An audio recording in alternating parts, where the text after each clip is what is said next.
Hello everyone. In this video lecture we are going to solve some MCQ. Here first one. Which of the following are axial vector? कौन कौन से जो है वो हमारे पास axial vector होंगे। यहाँ पे हमारे पास 4 ऑप्शन गिवन है। Momentum first one, second one angular momentum, third one torque and fourth one impulse. We know that axial vectors are those vectors which represent the rotational effect and acts along the axis of rotation. जो axial vector होते हैं वो represent करते हैं rotational effect को, और साथ में उनकी जो डायरेक्शन होगी वो एक्ट अलोंग करते हैं एक्सिस ऑफ द रोटेशन। जैसे मान लो आपके पास जैसे जब हम स्क्रू को टाइट करते हैं, मान लो इस तरह से जो रोटेशन है बॉडी का, मान लिया हमने वो एंटी क्लॉकवाइज है और ये इसकी एक्सिस ऑफ रोटेशन होगी। This is the axis of rotation. So इस तरह से हमारे पास एक्सियल वेक्टर इस तरफ लाई करेगा। सो टॉर्क जो है it is a rotational effect also angular momentum. तो यहाँ पे जो एक्सियल वेक्टर होंगे torque and angular momentum. So in this question B is the correct option, both second and third are correct. Next question number 2, which of the following is a polar vector? इनमें से कौन सा जो होगा वो polar vector होगा। In this case angular acceleration, angular velocity, torque, ये सारे जो है these are axial vector.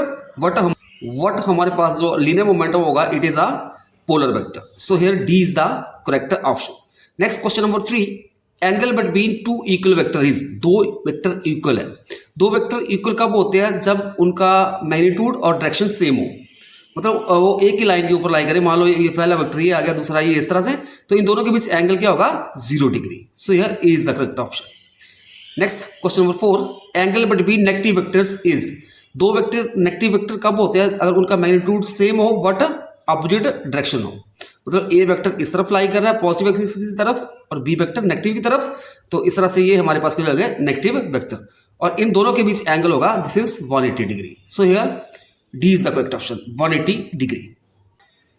To vectors A vector and B vector such that mod of a vector plus b vector equal to mod of a vector minus a b vector, then the angle between the vector a vector and a b vector is। हमारे पास दो vector given है, A vector और B vector, और साथ में given है जो हमारे पास मॉड है A vector plus B vector किसके बराबर है? Equal to mod of A vector minus uh B vector.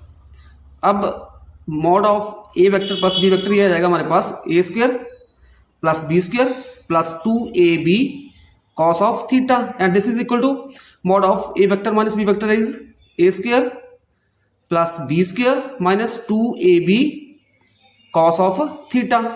अब a स्क्वायर के साथ a स्क्वायर कैट हो जाएगा, b स्क्वायर के साथ b स्क्वायर, और इसको हम इस साइड लेके जाएंगे तो प्लस का हो जाएगा, 2 कितने में आ जाएगा? ये 4ab cos theta equal to 0। सो cos theta इक्वल टू 0 बन जाएगा, क्योंकि 4ab इधर डिवाइड हो जाएगा तो 0 4ab इज इक्वल टू 0, और जो 0 वैल्यू होती है दैट इज cos 90 की, तो cos के साथ cos कैंसल, तो theta is equal to 90 degree. So यहाँ पे हमारे पास C is the correct option, the angle between the two vectors A vector and B vector is 90 degree. Next question है, a man travels 4 metre due east and then return by 90 degree and travel 3 metre due north, the magnitude of the displacement of the man is. Question में given है, पहले direction बना लेते हैं हम, ये आगे नॉर्थ, साउथ, ईस्ट और वेस्ट। एक आदमी जो है पहले वो नॉर्थ की तरफ जाता है, मान लो वो यहाँ पे पहुँच जाता है ए पोजीशन के ऊपर, और डिस्टेंस कितनी कवर करता है वो 4 मीटर। फिर यहाँ से टर्न लेता है 90 डिग्री का, और नॉर्थ की तरफ जाता है, कितना डिस्टेंस कवर करता है? मान लो बी के ऊपर पहुँच जाता है, डिस्टेंस 3 मीटर। तो जो ये डिस्प्लेसमेंट हुआ, मान लो ये ओ बी, ये डिस्प्लेसमेंट हमने निकालना है, तो यहाँ पे हमारे पास ये राइट एंगल ट्राइंगल बन जाएगी। पाइथागोरस थ्योरम लगाएंगे तो ओ बी का square is equal to O A का स्क्वायर प्लस ए बी का स्क्वायर, तो हमारे पास ये बन जाएगा O B equal to square root of, ये आ जाएगा हमारे पास O A square plus A B का स्क्वायर। तो ओ ए कितना है हमारे पास यहाँ पे 4 का स्क्वायर, और ए बी है 3 का स्क्वायर, स्क्वायर रूट, ये बन जाएगा हमारे पास this is equal to 4 4 16 plus 3 9 9 plus 16 25 का root, this is equal to 5 metre. So हमारे पास जो डिस्प्लेसमेंट आएगा that is 5 metre. So C is the correct option. Next question, the unit vector of vector A is, A vector का unit vector क्या होगा? हम जानते हैं कोई भी वेक्टर, जैसे मैंने यहाँ पे ए वेक्टर ले लिया, दिस इज इक्वल टू, ये किसका होता है? Product of magnitude of that given vector, मतलब ए वेक्टर का मॉड मल्टीप्लाई यूनिट वेक्टर, और यूनिट वेक्टर मान लेता हूँ मैं एन कैप। थोड़ा इसको रीअरेंज करेंगे तो N cap is equal to, ये मॉड ऑफ ए वेक्टर इस साइड डिवाइड हो जाएगा, तो this is equal to A vector over mod of A vector. So यहाँ पे हमारे पास B is the correct option होगी।